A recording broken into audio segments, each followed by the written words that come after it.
मैं तो ये कह रहा हूं कि हरजोत बैंस जी ने ये इंश्योर कर दिया कि अब प्राइवेट स्कूल और सरकारी स्कूल में कोई खास फर्क रह नहीं गया है। लेवल आज की डेट में एजुकेशन का लेवल पंजाब के सरकारी स्कूलों से बीच में बंक नहीं मार सकते अब आप। वो 1 अप्रैल से कर रहे हैं हम। वो अच्छे टाइम में निकल गए आप। 1 तारीख से परसों से हम ये लागू कर रहे हैं कि अगर सरकारी स्कूल का बच्चा ना आए तो उनके पेरेंट्स को मोबाइल फोन पे मैसेज आएगा। और एक और भी है उसमें, अगर कोई टीचर ना आए तो भी मापे को मैसेज आएगा पेरेंट्स को कि आज ये टीचर आया नहीं है। उसके बाद फिर देखेंगे स्कूल की मैनेजमेंट कमेटी की उसकी टीचर की छुट्टी जो है वो प्रॉपर छुट्टी है या फरलो मारी है इसने। तो सब कुछ हमें क्योंकि पता है, इसीलिए लेवल हम चाहते हैं सरकारी स्कूल का और प्राइवेट स्कूल का एजुकेशन लेवल बिल्कुल सेम हो। ये लोगों की मर्जी पे हो कि वो प्राइवेट में पढ़ाना चाहते हैं बच्चे को प्राइवेट में पढ़ा लें, सरकारी में पढ़ाना है सरकारी में पढ़ा लें, लेकिन उधर फीस होगी इधर फीस भी नहीं होगी। इसीलिए हमारे सरकारी स्कूल के बच्चे आजकल JEE Main, JEE advance, NEET clear कर रहे हैं। हजारों बच्चे क्लियर कर रहे हैं ये टेस्ट, आईआईटी में क्लियर कर रहे हैं बच्चे हमारे। तो ये उस माहौल का फर्क है जी, उस माहौल का अंतर। मान साहब, पंजाब आज आपकी देखरेख में, आपकी सरकार की देखरेख में, आप यहां के टॉप बॉस हैं। आपके सामने एक पंजाब की हकीकत है जो पंजाब के लोगों को जो यहां पर रहते हैं उनको पता है, आपको पता है। एक पंजाब की परसेप्शन है जो पंजाब के बाहर है, भारत में। यहां ड्रग्स हैं, यहां पर खालिस्तानी मूवमेंट हो सकती है, यहां पर गैंगस्टरिज्म हो रहा है, यहां पे क्राइम बढ़ रहा है। इस परसेप्शन को आप कैसे हैंडल करेंगे? कितनी इसमें हकीकत है, कितनी इसमें इमेजिनेशन है, कितना आपको लगता है कि सच है?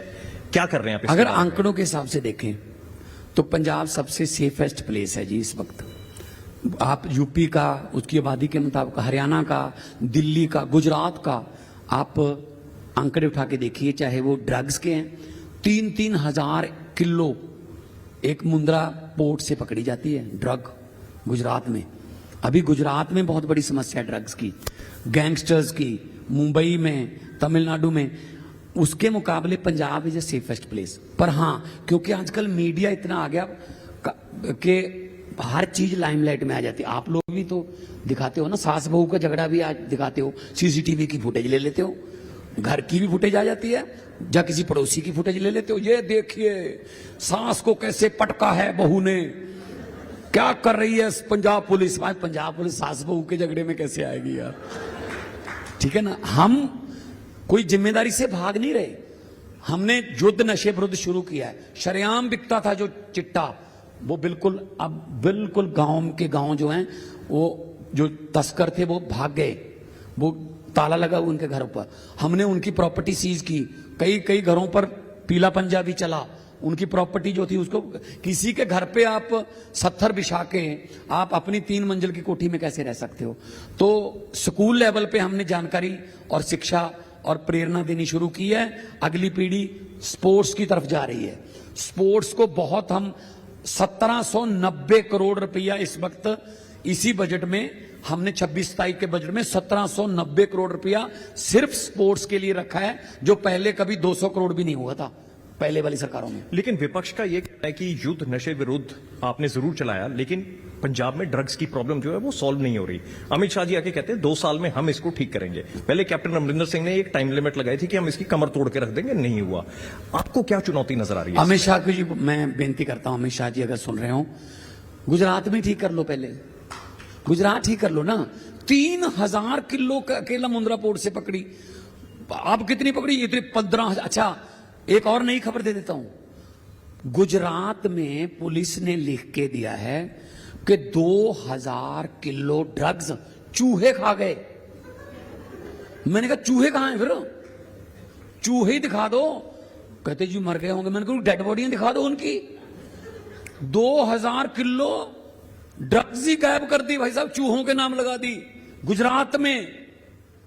गुजरात का झूठा मॉडल बेच रहे हैं हमें। पेपर फूटा सपना टूटा, गुजरात का नारा है। बच्चे पेपर की तैयारी करते हैं, पेपर लीक हो जाता है, चलो जी पेपर कैंसल। मतलब अपने स्टेट को ठीक कर लें। पहले वो झूठा मॉडल बेच गए गुजरात का, इस बार नहीं चलेगा। पंजाब में सबको पता है कि कौन जिम्मेदार गैंगस्टर के लिए। अभी जो बड़े बड़े गैंगस्टर हैं वो कौन किस जेल में है? साबरमती जेल में गुजरात में। और उनके लिए ये ऑर्डर कर रखा है कि इनको यहां से लेके नहीं जा सकती कोई पुलिस पूछताछ के लिए। इसके पास आओ, इनको मिलने के लिए जेल में आओ, जेल से बाहर नहीं जाएंगे ताकि कोई इनकाउंटर ना हो जाए या उनको कोई खतरा ना हो। किसकी पुष्टपनाही कर रहे हैं वो? तो इसलिए पंजाब जो है कुर्बानियों की स्टेट है सर। नहीं, पर मान ये सकते मत भूलिए 532 किलोमीटर हमारा बॉर्डर है। आज भी हमारे जवान जो हैं वो सीना तान के खड़े हैं। अगर गोली आती है दुश्मन के देश से, सबसे पहले पंजाबी सीने को पार करती है वो। इसीलिए ड्रग्स भी वहीं से आ रही है। हमने बहुत बार कहा सर ड्रोन जो है एंटी ड्रोन सिस्टम लगा दो, नहीं लगाते। हमने अपने पैसे से लगाया एंटी ड्रोन सिस्टम। तो बॉर्डर के पार से आता है नशा, हम रोकते हैं। फिर भी अगर अमित शाह जी कहते हैं मैं 2 साल में बंद कर दूंगा, देखते हैं। अभी भी तो बीएसएफ देखती है ना, अभी बंद कर दे। बीएसएफ तो जो डिफेंस मिनिस्ट्री के, सेंट्रल मिनिस्ट्री के अंडर आती है ना। तो ये चुनावी बातें हैं, बाद में वो ही कह देते हैं ये तो जुमला था। 15 लाख आ गया, पहले 15 लाख आ गया खाते में, जुमला था। 2 करोड़ नौकरियां दे दी, जुमला था। अच्छे दिन आ गए, उनके तो आ गए, हमारे नहीं आए। जुमला था, बाद में जुमला कह देते हैं सर जी।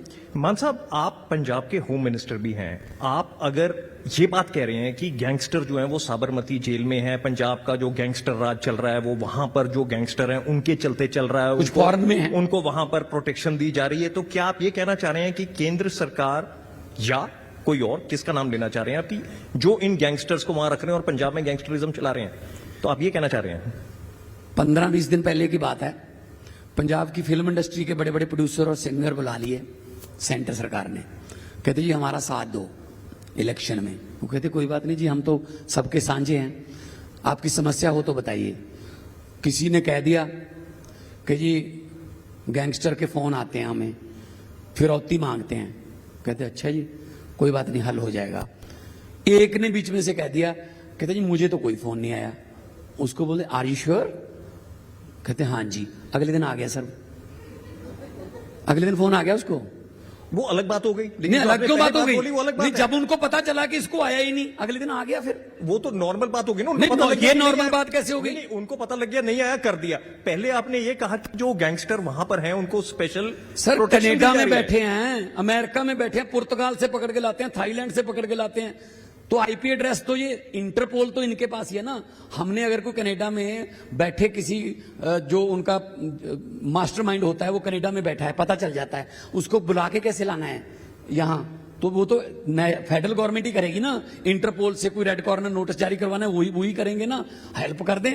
तो हम तो अपनी तरफ से कोई कमी नहीं छोड़ रहे। हम गए, हमने तो एंटी टास्क फोर्स बनाई हुई है गैंगस्टर के खिलाफ, और हम जो है अगर कोई किसी को प्रोटेक्शन भी चाहिए देते हैं। लेकिन ये काम जो है शूट, अभी क्या है, जो ड्रोन है, पहले ड्रोन में नशा आता था, अब ड्रोन में एक पिस्टल भी आता है, साथ में कैश मनी भी आती है। वो तो पाकिस्तान से आती है ना। तो पाकिस्तान में या इंग्लैंड में या कहीं भी बैठे हैं उनके जो आका हैं, तो उनके लिए तो हमें फेडरल गवर्नमेंट की जरूरत पड़ेगी ना। हमारा 8000 करोड़ आरडीएफ का नहीं दे रहे, हमारा जीएसटी का पैसा नहीं दे रहे। कोई भी नई स्कीम शुरू करने हो, कहते जी पंजाब सरकार खुद ही कर ले। नरेगा के भी मुकर गए अब तो कुछ तो स्टेटों को दो है ना। स्टेटों को अधिकार देते नहीं है, इलेक्शन में आके कहते हैं ये स्टेट सरकार में कमी है। अरे भाई काम करने के लिए पैसा दोगे तो काम करेंगे ना, फिर भी कर रहे हैं हम। केंद्र सरकार का ये कहना है कि हम पैसे देने को तैयार हैं, पैसे रेडी हैं, लेकिन आपकी यूटिलाइजेशन रिपोर्ट, आप पैसा कैसे खर्च रहे हैं, आपके सारे डॉक्यूमेंट, सारा कुछ रेडी होना चाहिए। अगर आपकी केंद्र सरकार में बातचीत है भाई साहब, अगर ये कहते हैं हमने तो विधानसभा में पास कर दिया कि आरडीएफ का पैसा सिर्फ मंडियों को जाने वाली सड़कों पर ही खर्च होगा, जो कि कैप्टन अमरिंदर सिंह ने नहीं किया था। कैप्टन अमरिंदर सिंह आज बीजेपी में ही है। कैप्टन अमरिंदर सिंह ने यह पैसा रुकवाया क्योंकि गलत इस्तेमाल कर लिया। हमने विधानसभा में पारित कर दिया बिल। हमने उनको थैंक्स का लेटर भी भेज दिया पीयूष गोयल को कि जी ये देखो हमने पास कर दिया, लो पैसा दो। 8000 करोड़ हो गया। अगर आपको सेंटर सरकार ने ये बोला है, काम ही करवा दीजिए सर, मेरा काम करवा दीजिए ना। जिसको आपने ये सवाल दिया होगा उसको जो मेरा जवाब भी दे देना। तो आपका कहना है कि सारे डॉक्यूमेंट सब कुछ हमारी तरफ से सब कुछ रेडी है। हमको सुप्रीम कोर्ट जाना पड़ रहा है ज्योति जी। सुप्रीम कोर्ट जाएगा क्या स्टेट सेंटर से पैसे लेने के लिए? बंगाल की गवर्नमेंट सुप्रीम कोर्ट में है, तमिलनाडु की गवर्नमेंट सुप्रीम कोर्ट में है, यहां ये ही गवर्नमेंटें क्यों सुप्रीम कोर्ट में है? क्योंकि यहां बीजेपी की सरकार नहीं है। नॉन बीजेपी सरकारों को तंग करते हैं, राज्यपाल से तंग करवाते हैं। आप राज्यपाल को सुबह 4 बजे उठा के कहते हैं ओथ करवा दे, एक बार बाद में बंदे बाद में पूरे करेंगे। ये क्या डेमोक्रेसी है? ये कौन सी डेमोक्रेसी है? ये तो डेमोक्रेटर है।